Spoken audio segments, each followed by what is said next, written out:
poursuivons donc les IA Talks, toujours en direct du World AI Cannes Festival en partenariat avec la Maison de l'Intelligence Artificielle et le département des Alpes-Maritimes. Un nouvel invité nous accompagne. Il s'agit de Laurent Laugier, médiateur pédagogique à la Maison de l'Intelligence Artificielle. Bonjour Laurent. Bonjour Benjamin, merci de m'accueillir. Avec plaisir. Alors, quel est votre rôle, vous? Quel est votre quotidien à la Maison de l'Intelligence Artificielle? Alors moi, je suis médiateur pédagogique donc à la Maison de l'Intelligence Artificielle. Mon rôle, c'est de faire le lien entre les sachants et le public qui vient nous voir à la MIA pour expliquer ce qu'est l'intelligence artificielle, le plus souvent à un public qui est non expert de l'IA. Alors justement, la Maison de l'Intelligence Artificielle, dans cet objectif, a créé une expo IA by MIA. Alors c'est quoi cette exposition et surtout, elle s'adresse à qui? Alors cette exposition s'adresse au grand public et aux scolaires. Donc pour le grand public, vous pouvez voir cette exposition dans les médiathèques du département.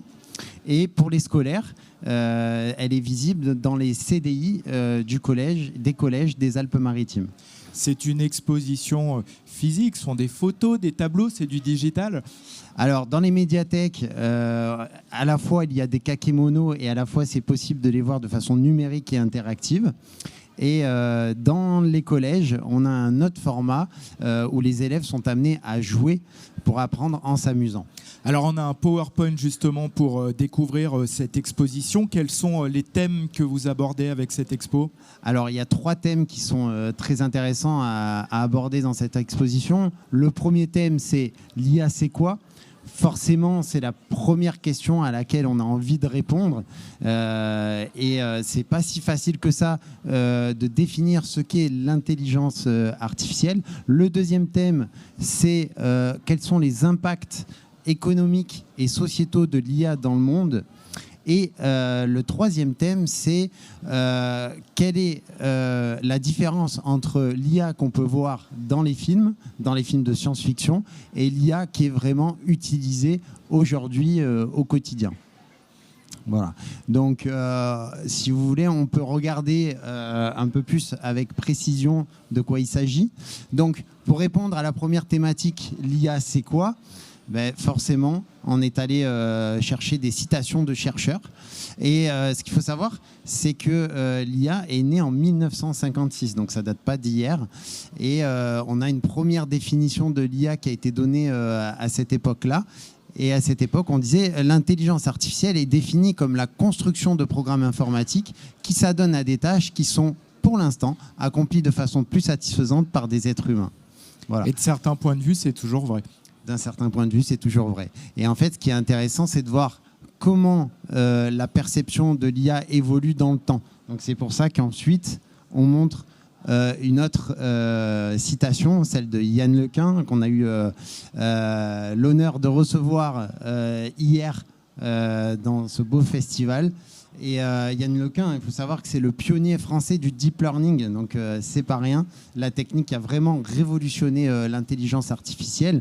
Et lui, en 2016, il disait l'intelligence artificielle est un ensemble de techniques permettant à des machines d'accomplir des tâches et de résoudre des problèmes normalement réservés aux humains et même à certains animaux. Donc c'est intéressant aussi de parler des animaux, parce que les animaux sont intelligents, parce qu'ils savent s'adapter au contexte dans lequel ils évoluent. Voilà. Donc cette définition, on aime bien la MIA parce qu'elle est assez claire. Voilà. Justement, les développeurs d'intelligence artificielle s'inspirent à la fois de l'humain, mais parfois aussi de la nature. Bien sûr. En fait, dans le deep learning, on parle des réseaux de neurones artificiels et c'est largement inspiré de ce qui se passe dans notre cerveau, mais l'un alimente l'autre et c'est ça qui est intéressant, c'est cet aller-retour en fait. Voilà. Comme on est sur la journée grand public, on peut peut-être rappeler rapidement ce qu'est le deep learning. C'est une manière d'apprendre à une intelligence artificielle. Tout à fait. Alors en fait, c'est une technique d'apprentissage. Donc en fait, ce qu'il faut savoir, c'est que le deep learning est un sous-ensemble du machine learning. Le principe du machine learning, c'est qu'on a des algorithmes qui sont capables d'apprendre à partir de données. Bon, je schématise beaucoup, mais c'est ça l'idée. Et il y a plusieurs techniques pour faire ça. Et dans le deep learning, ce qu'on utilise, c'est les réseaux de neurones artificiels qui se paramètrent avec les données qu'ils reçoivent en entrée. Voilà. Et avec ça, on peut faire des choses totalement révolutionnaires. Donc, par exemple, la reconnaissance d'image fonctionne très bien grâce au deep learning. Voilà. Est-ce qu'il reste des slides sur le PowerPoint? Tout à fait. Donc, en 2018, on a Noriko Arai qui disait « Les intelligences artificielles modernes ne lisent pas, ne comprennent pas, elles se déguisent seulement comme si elles le faisaient. » Voilà. Donc ça, c'est important de le comprendre. Derrière l'IA, on a donc des programmes informatiques, de l'algorithmique, des mathématiques, de l'optimisation. Donc en fait, l'IA souvent fait des prédictions, d'accord ? Et c'est comme dans ChatGPT qui aujourd'hui défraie la chronique. Ça marche très bien, mais il ne s'agit que de prédictions à chaque fois. Et donc c'est très mathématique derrière. Voilà, c'est le message qu'on veut faire passer.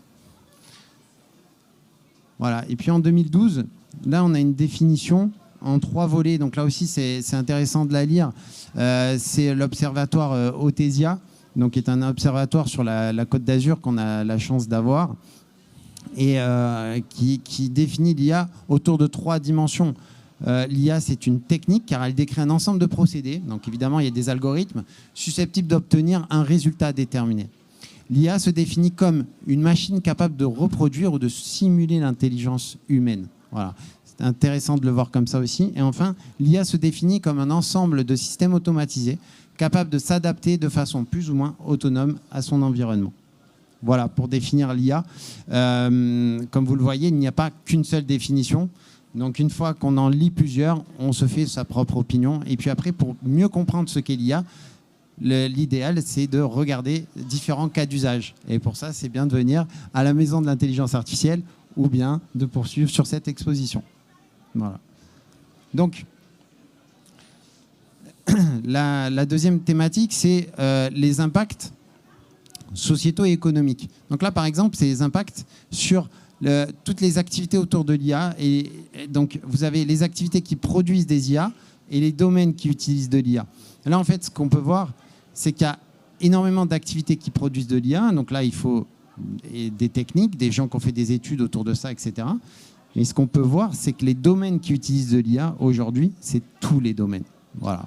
Alors les domaines avec lesquels peuvent avoir contact le grand public, c'est agent conversationnel dans la maison, le téléphone, la console, et puis pour le marketing, l'analyse de sentiments. C'est les professionnels qui s'adressent au grand public ou qui gèrent les datas offertes gentiment par le grand public sur les réseaux sociaux et autres. Exactement. Donc vraiment, alors tout le monde connaît aujourd'hui les systèmes de recommandation, par exemple. Voilà, vous cherchez à voyager, vous allez faire des recherches sur Internet, et puis après on va vous recommander d'autres voyages de ce type, etc. Donc en fait, quoi qu'on fasse aujourd'hui sur nos applications, sur notre façon de naviguer sur le web, l'IA va s'introduire dans tous ces processus. Voilà. Alors, à la Maison de l'intelligence artificielle, on tient beaucoup à parler d'éthique. L'éthique, c'est quoi? C'est faire en sorte de respecter les droits humains fondamentaux. C'est agir pour le bien. Voilà. Donc, il faut vraiment que les IA qui sont mises sur le marché et les IA qui sont utilisées partout dans le monde, il faudrait qu'elles soient éthiques. Et pour qu'elles soient éthiques, il y a un guide des bonnes pratiques. Il faudrait qu'elles soient respectueuses, équitables, transparentes, loyales, maîtrisées, sûres. Alors, c'est tout un programme. Et en fait, lors de cette exposition, on peut expliquer ce que veulent dire chacun de ces items. Voilà. Et c'est intéressant de les analyser chacun. Voilà. Ça passe aussi par le fait que le grand public soit sensibilisé à cela. Bien sûr. C'est très important de sensibiliser le grand public à avoir une IA éthique. Et d'ailleurs, c'est important d'en parler aussi parce qu'il y a beaucoup de gens qui ont peur des IA. Voilà. Et donc, expliquer que finalement, voilà, si on respecte certaines pratiques, eh ben, on aura des IA éthiques. Voilà. Ensuite, voilà. Donc, ce guide des bonnes pratiques a été conduit par l'initiative de Numéum. Voilà. Et puis après, on peut parler des chiffres. Les chiffres de l'IA dans le monde. Donc, ce qui est fou, c'est qu'à la fin de cette année, il y aura plus d'assistants vocaux sur Terre que d'êtres humains. Ça, c'est assez dingue. Alors, ce qu'il faut savoir, c'est que maintenant, dans chaque smartphone, hein, il y a un assistant vocal. Dans les voitures aussi. Dans les voitures, à la maison, pour la domotique, pour plein de choses. Et donc, aujourd'hui, c'est très, très utilisé. Donc, c'est un cas d'usage extraordinaire de l'intelligence artificielle. Ce qu'il faut savoir aussi, c'est qu'actuellement, il y a 20 millions, pas moins de 20 millions de Français qui utilisent les assistants vocaux au quotidien. Voilà, donc un impact énorme de l'IA. Voilà. Après, on peut montrer aussi ce qui se passe en 1 minute sur Internet. Alors là, on a la slide de 2020. On a aussi la slide de 2021. Donc voilà, par exemple, sur Instagram, il y a 695 000 stories partagées en 60 secondes. Voilà, c'est juste extraordinaire tout ce qui se passe sur Internet. 69 millions de messages envoyés sur WhatsApp et Facebook Messenger, voilà. C'est colossal. C'est incroyable. Voilà. Donc, données issues de Statistica. Voilà. Et puis après, évidemment, tout le business autour de l'intelligence artificielle. C'est pas pour rien qu'on a ce genre de salon, etc. Le business de l'intelligence artificielle est en plein essor. Il devrait atteindre d'ici à 2027 267 milliards de dollars. Voilà, c'est fou, c'est colossal. Voilà. Et puis, il y a l'aspect environnemental aussi de l'IA.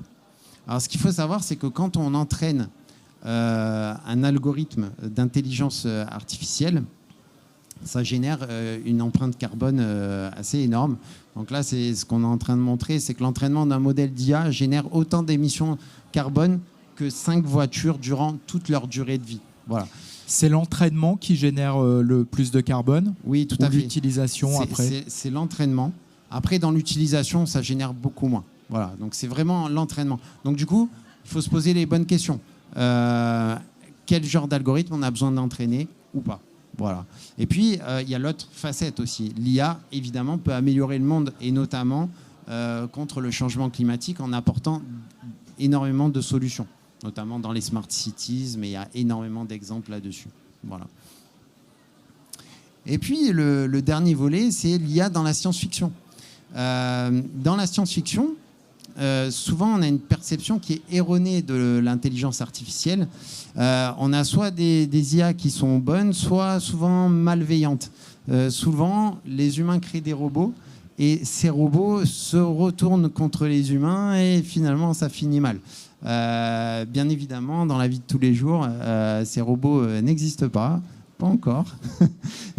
Et voilà, et ce qu'on veut montrer à travers cette exposition, c'est la différence finalement entre ce qu'on appelle l'IA faible, qui est la réalité actuelle, et l'IA générale, qui est dans la science-fiction. Donc l'IA faible, c'est l'idée d'avoir des intelligences artificielles capables de faire une tâche, mais de la faire mieux et plus vite qu'un humain. Donc d'avoir des IA qui savent s'adapter à leur environnement, prendre des décisions, etc. Mais pour un cas d'usage bien défini. Alors que dans la science-fiction, on a une IA générale, donc là, par complètement exemple, autonome. Complètement autonome et qui sait faire plein de choses. Bon, on n'en est pas encore là. Il y a plusieurs niveaux d'IA, justement, entre l'IA faible et l'IA générale. Oui. Alors maintenant, il y a des IA qui sont un petit peu entre les deux. Voilà. Okay. Et puis, le rêve de certains, c'est d'arriver à des IA générales. On n'y est pas encore. Voilà. Voilà pour cette présentation.